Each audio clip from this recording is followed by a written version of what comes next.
Welcome back to the Microsoft 365 Business Boost. In today's episode, we're talking about three things per usual. You know what I mean? We want to talk about change orders, and we're asking the question, should we change how we think about change orders? Then we're talking about video. So we want to know, is video a leadership superpower? And last but not least, we made it all about me, and we want to know, will I or do I need a Copilot? Nick, I want to know, should we change how we think about change orders? So conventional wisdom is to avoid change orders whenever possible, right? Mm. But this could often lead to a solution that misses something vital, or a disengaged vendor who isn't really doing their best work because they're not really being paid for their work or for some of their work. So how should you approach, or how should a business owner approach this issue with vendors of IT services? Give me your Mm. thoughts. Well, I think this is an important one because I do think there's this established wisdom that as soon as you sign a company up to I'm going to do a project for X price, the right way to approach that is to throw everything you know about leadership and collaboration out the window and just become a hard ass who just looks at the bill at the end of the day. Mm-hmm. And I don't think that's helpful. I was in that boat as someone who was responsible for a whole bunch of different types of projects throughout my career before starting my business. Mm-hmm. And one of the things that changed my mind on this is that one of the more prestigious projects I worked on, I was working with a couple of companies that were really leaders in their field, like working with people who truly knew what they were talking about. There was no question in this. And really educated me to a new way of thinking about change orders, which was, you want a vendor to be bringing you the problems that they run into. You want them to be talking to you about them. You want people who are vested in giving you the best solution. And unfortunately, we're all human. We don't all do everything perfectly. We don't know everything. So Mm-hmm. sometimes there will be things that get missed. And someone has to pay to deal with that. But still, usually the balance of, do you want a solution that's going to work for you in the long term, or do you want to save some dollars in the short term? The right answer is probably, well, let's look again at a solution that's going to get us somewhere in the long term. But I think a lot of the time people don't think like that about these things, and it can lead to real problems where you either have people working on projects who aren't really doing their best because they're not raising these issues. They're trying to brush them under a rug. Or Mm-hmm. you have people who are disengaged because they feel that they're almost working for free on a project because they're being forced to fix things that they reasonably didn't know about. But the customer is in this mindset of, well, you said this was going to cost X and it needs to cost X. What do you think about that? Where do you come from on this topic? Yeah, so I like to relate things to real life, right? And we all participate in change orders all the time, Mm. whether on small scales or big scales. If you, for instance, well, before we all, or majority of us, went remote, you had to take a route to go to work every day, where you drive a certain place. Maybe you take the train, and say you're in a situation where you take public transportation, whatever. The point is that you have a, this is the way I've always done it, thought process of getting to work. It takes a certain amount of time, it costs you a certain amount of gas, or it costs you a certain amount with the public transportation or whatever. Now, one day at work, and somebody says to you, in casual conversation, they say, I take this way to work, and they come from the same area as you. And then they tell you it takes them X amount of minutes to get here, and it's low traffic. And they try not to tell anybody because it's like a secret route. And then your light bulb goes on, because you're like, wait a minute, there's a way for me to get to work faster, and it'll take me less time, because I mean, yeah, it's a better way to get to work, and I won't be in much traffic. You now have to decide, do you want to do that? Because here's the thing, you have to get up slightly earlier. to beat the traffic on that route. That's what the person says. Your colleague tells you there's just one thing to it. You got to get up a little bit early to get out on that route because it still does get traffic. It just doesn't get traffic until later. So now you have a decision to make. Do you take that route? So the same thing with a business owner. Someone comes to you and presents you with something different. You're now faced with a choice. And what is the cost? You make the decision. You know what I'm saying? I think we're doing it all the time. It's just a matter of, it sounds a little bit more crazier when obviously there's more dollars involved and a bunch of people involved and all that other stuff. Yeah, I think that the right time to deal with these issues is when you're picking the people that you're working with. If you've gone through your due diligence in that process of finding the right vendor, finding a vendor that has the right credentials, that is trusted in your industry, that brings you a solution that seems to understand what you're looking for, then the first time they run into a problem they weren't expecting doesn't mean that you should put all of that history and all of that work out the door. Mm-hmm. It doesn't mean they've suddenly become bad people that don't understand what it is you're trying to achieve. And I think that needs to be remembered. I was once in a job previous to setting up this business. I was the project manager responsible for a fairly big project. It was a multi-million-dollar project, and we were working with a whole group of vendors, and there were some problems that we ran into. And they were big enough problems that we convened a meeting where it was representatives of, I think, 3 vendors and me and my boss at the time. She wasn't happy that this had happened, and she effectively, I went from company to company, and I think the fairest way to describe it was she ripped some new ones for them. That was kind of what happened, and these guys were stunned, and I mean they had worked in their industries for a long time, so I mean they got over it. Mm-hmm. But what I found throughout the rest of the project is that each of these vendors was apprehensive in bringing forth issues that were relevant to us getting the right solution, because they didn't want to be in that situation again. And so they were disincentivized as humans for Mm-hmm. doing the right thing as professionals, as representatives of their businesses, because of the situation that they'd been in, the meeting they'd had to sit through where that had happened. And I'm pretty sure at the end of the day, that way of dealing with that particular issue, we may have saved a bit of money on that particular issue. I'm fairly sure it probably cost us more money in the long term because no one wanted to be going through that situation again, versus had we just worked in a more collaborative way to begin with. Yeah, it's important, super important that you have that human element. You just have to, like a lot of folks in our industry or adjacent to our industry, they kind of think like a computer. It's like X's and O's, where you got to go above that. You have to understand when something is important to communicate to the customer and how to communicate that to the customer. That's a skill.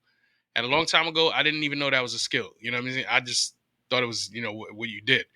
If you, as a company, as a vendor, believe that this is the right way to go, we've been going left, we now need to go right, and you really believe this, and you think it's better if you just, focus on that check and don't tell them that we're going right or that we need to go right, you're shooting yourself in the foot and you're shooting the customer in the foot. This is not okay.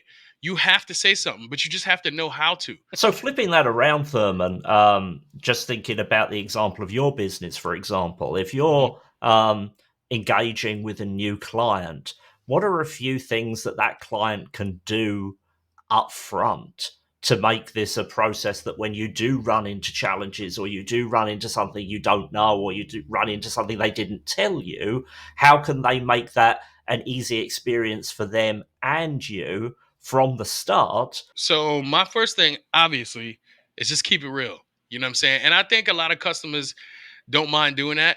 So amongst their team members, they might be a little shy to admit what's really bugging them or what they really fine about this certain process. But when they speak to you as a third party, they seem to open up and want to be just, put it all out there.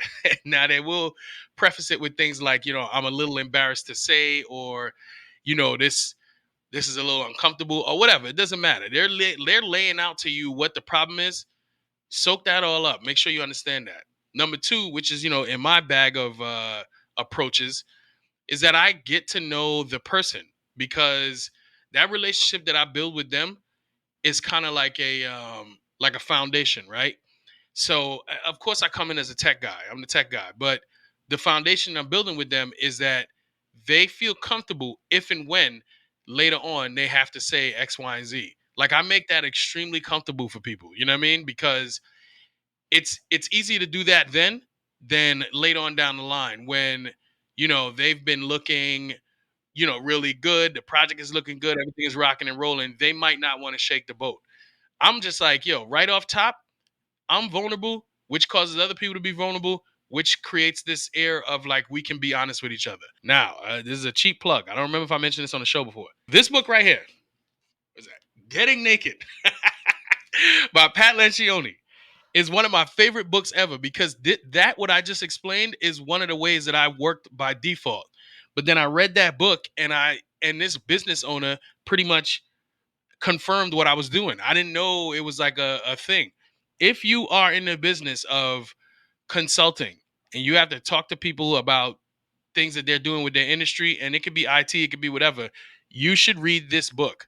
It's a very good book that will teach you about not just the X's and O's of what we do, but the human element. So those are my two tips. The number one being the first one, just have the customer keep it. As the customer, you need to keep it real. And I think if you're the customer as well, you need to, if there are human elements in your business that are likely to be different or unusual to what the vendor that you're working with is going to be used to, then it's worthwhile bringing that up at the start. Yeah, yeah. That's why I said you gotta keep it real. And I think in the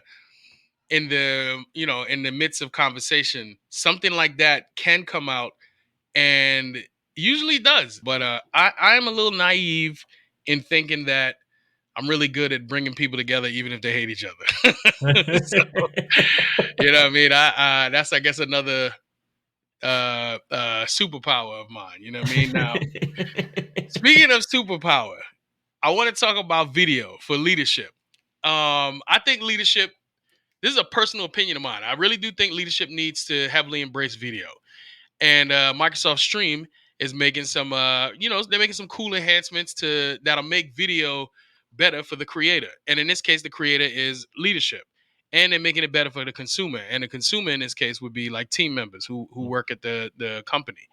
Um, I'm just a big believer in that. Now, Nick, I want to know: do you think that video is a leadership superpower? I think if it's authentic, I think that's Okay. the key thing for me is, are we going to turn every C-suite person into a video creator? No. No, that's not going to happen. That's not going to be the best use of their time. It's not going to be the best way to engage. And I think increasingly our teams can see when something is authentic Mm-hmm. and can see when something is just put together in the background to achieve a certain effect. Mm-hmm. And my concern is with video, it becomes a trendy thing. You know, I was watching a video the other day where I think it was the majority of kids now, if you ask them what they want to be a YouTuber, Hey, I saw that. you know? And that's fine. But you know, does every CEO want to be a YouTuber? Probably not really, but Probably not. someone in their marketing team or someone in their communications team may convince them that's the right way to go. So, can it be a superpower? Yes. Is it going to be a slam dunk as a superpower for everyone who tries it? Definitely no.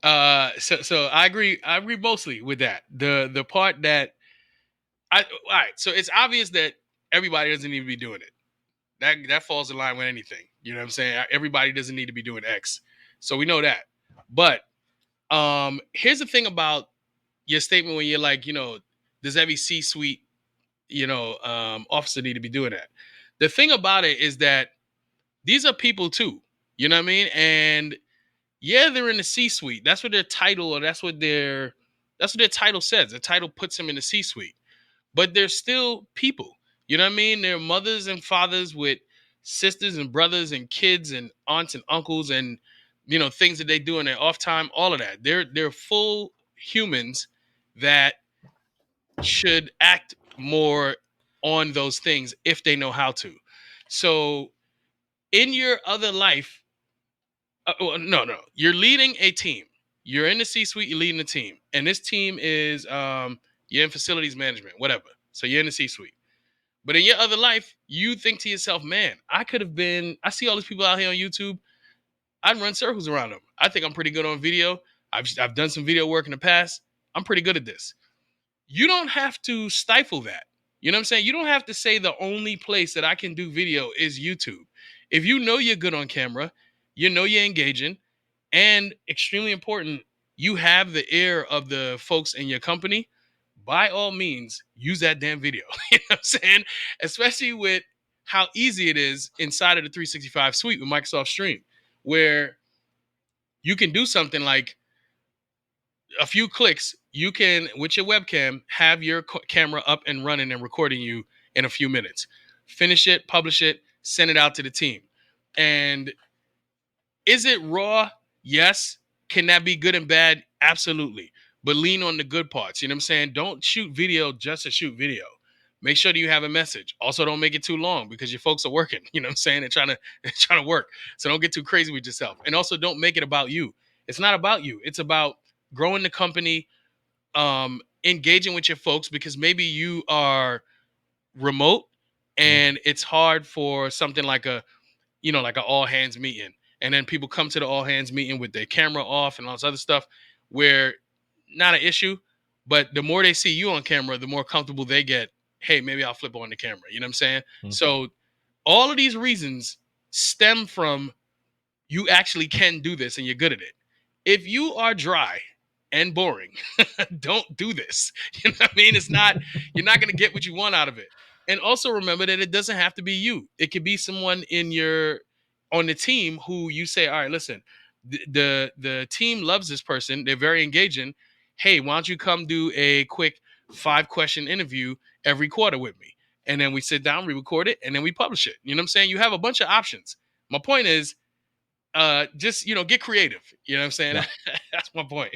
I think that's a good point. I think I would go beyond that as well. I would say Mhm. if you're a CEO thinking of doing this, you need to ask yourself the question: is there someone in my business who I could trust, who is going to put their head above the parapet and say, that video you made sucks, don't send that out? Because if that's not the culture that you have in your organization, Yes. then stick to doing what works and don't try something new, because you have to, if you're going to be going out and doing this kind of raw, I'm sitting here with a webcam, I'm going to talk to everyone. um, if you don't have that culture, and instead of someone you trust who's close to your level of the business saying, you know what, you probably shouldn't do that, if that's going to turn into people giggling about it like 5 levels below where you're at, then don't do it. And Yeah. you have to know the culture of your business and how that's going to work. Right. Right. I'm sorry. I'm over here dying because I'm just thinking about. I'm thinking about this going horribly wrong. Yeah, I have the people in my mind that I'm thinking about doing this. You have the people in your mind that you're thinking about doing this. These Uh, are different people, but we both have our experiences yeah. Yeah. of, Yeah. that person should never, ever sit in front of a camera. Right, right, right. I was very optimistic, but as you're explaining it, I'm thinking about the people who were in leadership at various organizations who, you're right, they shouldn't be, they shouldn't, they shouldn't try this. You know what I'm saying? Because it'll feel bad. But if you want to know like what's really going on, cheap plug for Microsoft Forms, set it up anonymously and have people respond and tell you what's going on. Yeah. Take a survey to see how the first 2 I, videos or whatever went. And if you get a bad review, just hang it up. You know what I'm saying? I think you could even embed a form in a stream, right, Therman? So there Yes, you go. yes, You can put the two things together. all of that. You know what I'm saying? So I'm sorry, I can't keep it together over here. I'm imagining, you know what I mean, the people that I'm thinking about now shooting these videos and people like giggling at at the monitor, laughing about it. So yeah, I agree with Nick in that you should get some insight from somebody at your level of whether or not this is a good idea. You need and culture is super important, not just to this, but to damn near everything, including your IT. Culture is very important because culture is it establishes how everything goes going forward. So if you have the culture where you've made it okay for people at your level and below to tell you what's really going on, to give you good feedback, then you have an environment where you can give this thing a shot and get good feedback. All right, so good deal. Nick, this week, right? Everybody's been talking about it. Copilot is finally out. It's generally available. You can buy various levels. You can get your feet wet. Start seeing what Copilot is really all about, right? Mhm. Um, Especially those of us in this industry who have to talk to customers uh, about what we learn, right? Um, except I guess a few of us, me included, didn't do that. So I saw a lot of the chatter, but the way I approach it is I let the dust settle, then I get my hands on it, then I talk to my customer about how I can help them. I did have a conversation with somebody who is also a SharePoint geek and deep in 365 in that whole world, and I said, "Hey, um, did you try it?" And her response was, "Quote." It was the most disappointing experience of my life, end quote. So that steered me away to be like, all right, you know what? I'm just gonna stay away from this thing. I'll give it some time. But Nick, you disagree. You asked the question, does Therman need a co-pilot? And that's what I'm here to find out. Do I need a co-pilot? What are your thoughts, Well, Nick? I think if this has been the most disappointing thing in her life, she's had a pretty good life so far. I'll Right, right. start there. I'll start there. Um, you know, is the dust going to settle with this? I think the idea that the dust is going to settle at some point um, kind of puts this in the paradigm of everything that we've known in IT. And I think there is going to be a different paradigm around what we're seeing with AI now. There are two pieces to this. There's the technology piece, and that will certainly improve over time. And in the time that I've been using Copilot, I've seen improvements already. So the technology is moving forward. But the other piece of the puzzle is that it's going to change how we work. It's going to change how we go about doing things. And the quicker you jump into that journey, the quicker you're going to see what the benefits are, what the changes are to how you will do things. And I've really seen two different perspectives that have been shared about this in the last 2 weeks from people who've got their hands on it, who have been making content on YouTube, who have been sharing posts on LinkedIn, wherever it may be. There is the this isn't what I thought it would be camp. That this Mhm. is the worst day of my life since I got Copilot. I haven't seen much of that, but it's not quite where we want to be. Is something that Yeah. I've seen, and then there are the people who are excited about where it's going to go in the future. Mhm. And I think that the difference that I've seen is that there are people who are going to this and looking at it from the point of view of this is how I do my job. And I am going to tack AI onto this and I'm going to continue doing my job in that way. And Mhm. it doesn't do exactly how I do X in my job, and therefore it doesn't work. The other road is, when I was an individual contributor, I did my job in a certain way. But then my company needed me to expand what I did, and so I got a team of people. So then I had two people reporting to me. I've never had someone reporting to me before, so the first few months I kind of sucked at it.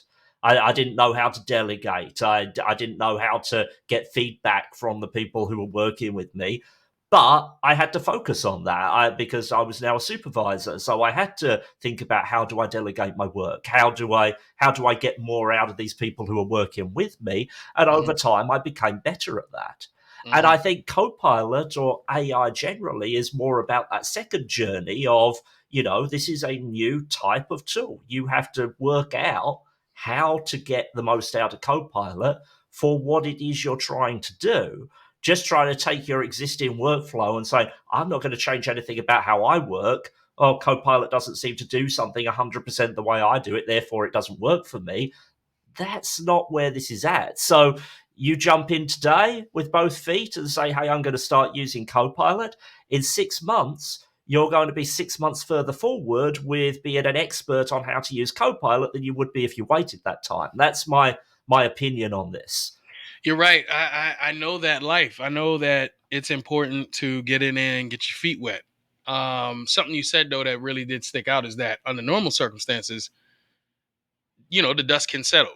But on the flip side, this is not normal circumstances. This is AI we're talking about, right? So, good point. Um, I feel you, but I also feel like I'm understanding AI at least on how it affects my work, kind of outside the Copilot realm. So the same thing happened with ChatGPT, Mm, where I was just like, yeah, that sounds crazy. But everybody's going crazy over it. I'll relax and I'll wait till, I find out some more information. Then, matter of fact, it was this time last year, mm, last mm, January, I mm, went to what is that called? Podfest. I went to Podfest 2023 in Florida. And there was a presentation on ChatGPT. And his slides spoke in a very casual way, like, hey, there are people writing books with this. There are people uh uh you know he just went down a list of things that really blew my mind to be like, wait a minute, this is more powerful than I thought, and this is more accessible than I thought. So from there, I ran back to the hotel after that night and I told my wife, I was like, check this out. And started just showing her the plane. Like, once I can translate how it works to an end user, I'm all in. And she's a casual person. So then, now here's the thing. What you're saying now is that we should get in there, see how it changes our work, and then translate that to a customer. That's what we do. mm, But I'm like, how I am in one of the camps of like, okay, right now, let's say SharePoint. I build SharePoint lists to do X, Y, and Z. I want my co-pilot to build it for me by me explaining it to them. That falls into the camp of what you were saying, where it's like, that is the same way I did business, just better. I make SharePoint lists to do X, Y, and Z. You're saying that there's going to come a time where I'm not making SharePoint lists and that Copilot is going to be doing something else. So what do I do? What do I make a SharePoint list for? So that I can track and store information. Are you saying that I'm gonna skip over the list and Copilot's going to track and store the information for me? Like, how does my business process, the way I do things, evolve with Copilot? Or I guess I'm asking for an example mm. where instead of, hey, it could do this thing faster and better than me, no, it actually changes the way I do business. Have you Mm, seen this? mm. Yeah, I think that there's a key question that you need to ask, and it's, where are you most engaged and where do you add most value? Mm, And you need to understand that. Like, do you add most value by filling out an expense report? Do you add most value by rereading that long stream of emails that you've got from a client again and again each time you have to like add something to it? Or do you add most value when you're actually spending time working with your clients or working on your client project? And that's what Copilot is all about. How can we free up time? So I was at a Microsoft event last week, and I think the stat they gave was that the feedback they're seeing right now is that people are reporting saving on average 1.2 hours per week using Copilot. Um, Now, if you think about how much that's costing those hours for the average information worker, the average knowledge worker, versus the cost of Copilot, you can see the basic math of it makes sense. Mm-hmm. But the interesting thing is, what if you had an extra hour every single week? That's an extra week per year to do the thing that adds most value for your business or the thing that adds most value for your customers. Mm-hmm. How does that change your business? How does that change your life if that's the case? Even if it's as simple as you could get rid of an hour of commuting a week because you could do it at a different time, for example. Things like this. So, Yeah. so I think that the real question is it's about identifying what do you add the most value doing, and then what can Copilot do to help with the other things. And the flip side of that is, like, I saw a video of someone who was looking at Copilot and had a similar view to the one that your friend expressed. And it went along the lines of, I make PowerPoints in a certain way. I can't be bothered to set up my environment how Microsoft describes you should set up your environment to get branded PowerPoint templates when using Copilot. I'm just going to expect that Copilot can do what I want to do in the way that I want to do it without following the directions, and then I'm going to complain when it doesn't. That, Mm-hmm. that doesn't make any sense at all. Agreed. Agreed. So I think that some of the where people's expectations are is maybe little bit too high right now. And the idea that you can save, an hour, a couple of hours a week by doing something like summarizing your emails, helping you get through some documents quicker, ideate a little bit easier rather than having to copy and paste stuff to ChatGPT. You can just do it straight there in Word.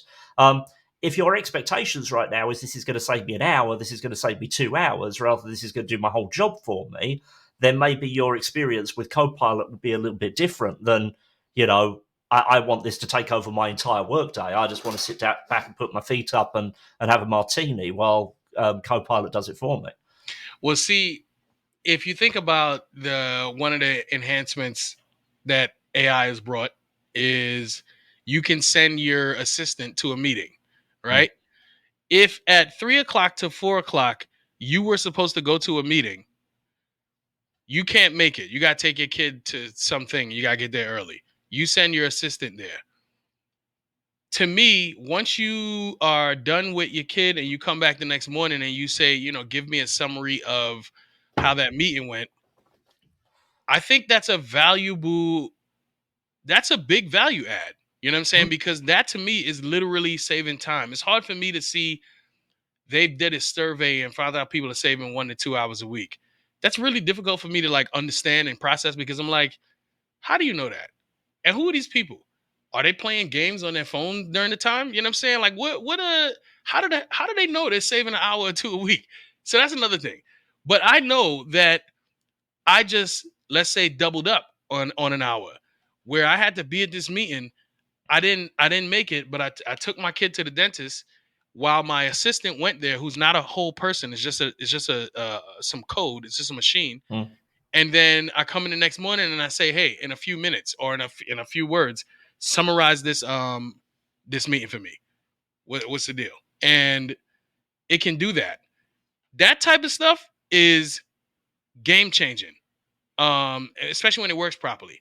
Mm. So And there are limitations right now. I mean, you will only get that if that meeting is happening within your. So it's a meeting that you've scheduled or someone within your tenant has scheduled, and you have access to things like the recording and transcription of that meeting to be able to go back in and question that transcript with Copilot. mhm, So there are technical limitations right now. I mean, those technical limitations will evolve over time, so that the technology will get better, but the thought process of how can I use it in that way to catch up on a meeting that I missed, or to go back and even remind myself of that meeting that happened 2 months ago and work out very quickly what was discussed there. What was that point that that person made that I can't quite remember? I remember they said something about X, but I don't remember exactly what they said. You can go mhm, back in and Copilot can help you find that. So that's tooling that we have right now. And the thing about, are they playing games on their phone? I think there's two people are worrying too much about where does this benefit accrue. we know that people are unhappy in their work. We know that people are suffering from burnout, stress, mental health issues connected with work. We know there are issues with the hybrid versus in office thing. We know there are all these issues. So I think as business leaders, there needs to be let's work out where the benefit accrues later on. Let's just try to grab that benefit, because whether it's giving us benefit of more production in our business, or whether it's given us benefit of less turnover of our team, Hmm. ultimately both of those things are beneficial in the long term. So Agreed. so let's get some benefit and then work out how it lands. Yeah, yeah, I'm with you. I one more point here I wanted to make is if if you're inside of an organization and you are doing like what I'm talking about, you're saving time with um sending a machine to a meeting for you. I think that's a value add that happened before Microsoft, because I think Zoom was doing it before they did it. And if you think about ChatGPT and what happened when the IT folks and the non-IT folks used that technology, nobody came back with it was disappointing. Everybody was like, "Oh my God, this thing is about to change the world." And Microsoft, I think, needs to get better at that. When folks first jump in, you need the majority of people to be like, "Oh my God, Microsoft is about to win." That's the technology you should put out there. So while we have these various camps and we have real people responding and saying real things, I like that. But Microsoft should also take a page and see you bought the people who caused the fervor, and you wasn't able to double down on the fervor and make people go, "Oh my God, I'm leaving X and I'm going to Microsoft. This is where I need to be." You know what I'm saying? So Mm. that's how I kind of gauge things sometimes. Like a new restaurant opens up in my neighborhood and the line is 3 blocks long. And I'm like, y'all are all just excited because it's a new restaurant, not because the food is good. So relax, you know what I'm saying? And Mm. I'll go there later. And I don't know.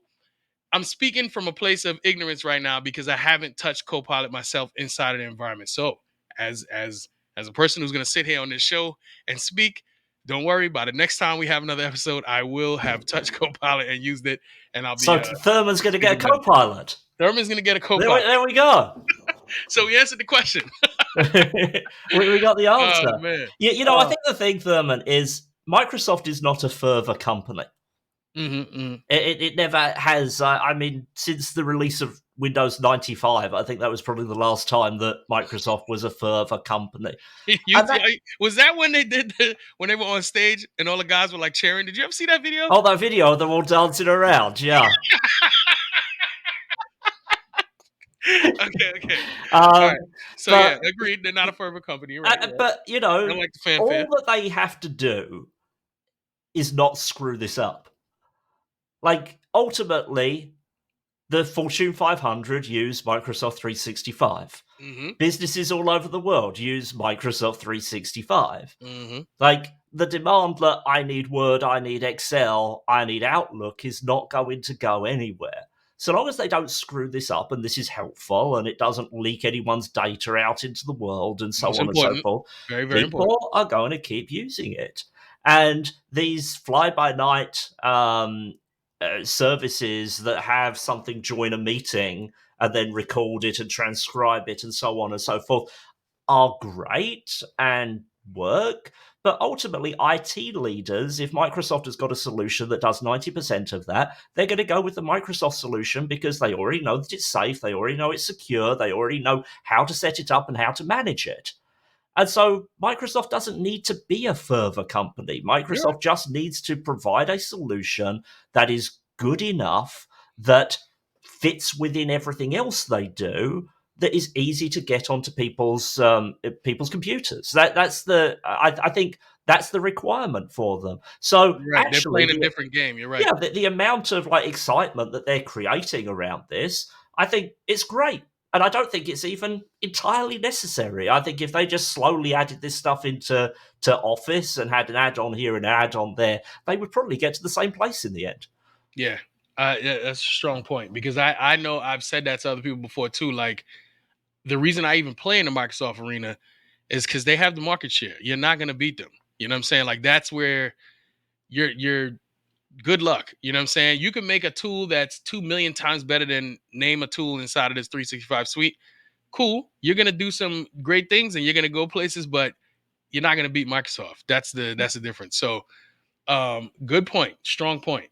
And to answer the question, I will now be getting a Copilot. There So we go. next time I fly in, I'll have a Copilot. You know what I'm saying? Listen, Nick. Before we get out of here, do you want to tell people either where they can find you or what you got going on?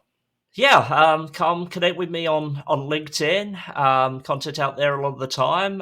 Continue looking at the videos. There's a lot of interesting stuff that's going to be coming up in the next few weeks about Copilot and so on and so forth. And if you're specifically interested in AI in relation to a small business, I have my book, Who's in the Copilot Seat, which is a guide for small business leaders who are looking to adopt AI. I also have a free webinar on my website. There'll be a link to that below where you can go and get some overview of some of the content that's in that book to kind of give you a primer on AI for small businesses. Good deal. Good deal. And me myself, I am on LinkedIn every single day.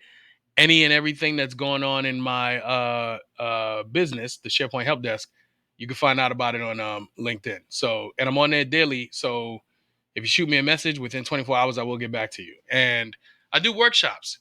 I'm constantly doing workshops. I got workshops coming out of my ears. So, if you are looking to come to a workshop, SharePoint Centered, if you go to my profile on LinkedIn, that link will usually be a link to whatever workshop I got coming up. So, hope to see you there. Nick, it was great. Good talking to you, Thurman. All right, As same here. always. All right. Take care.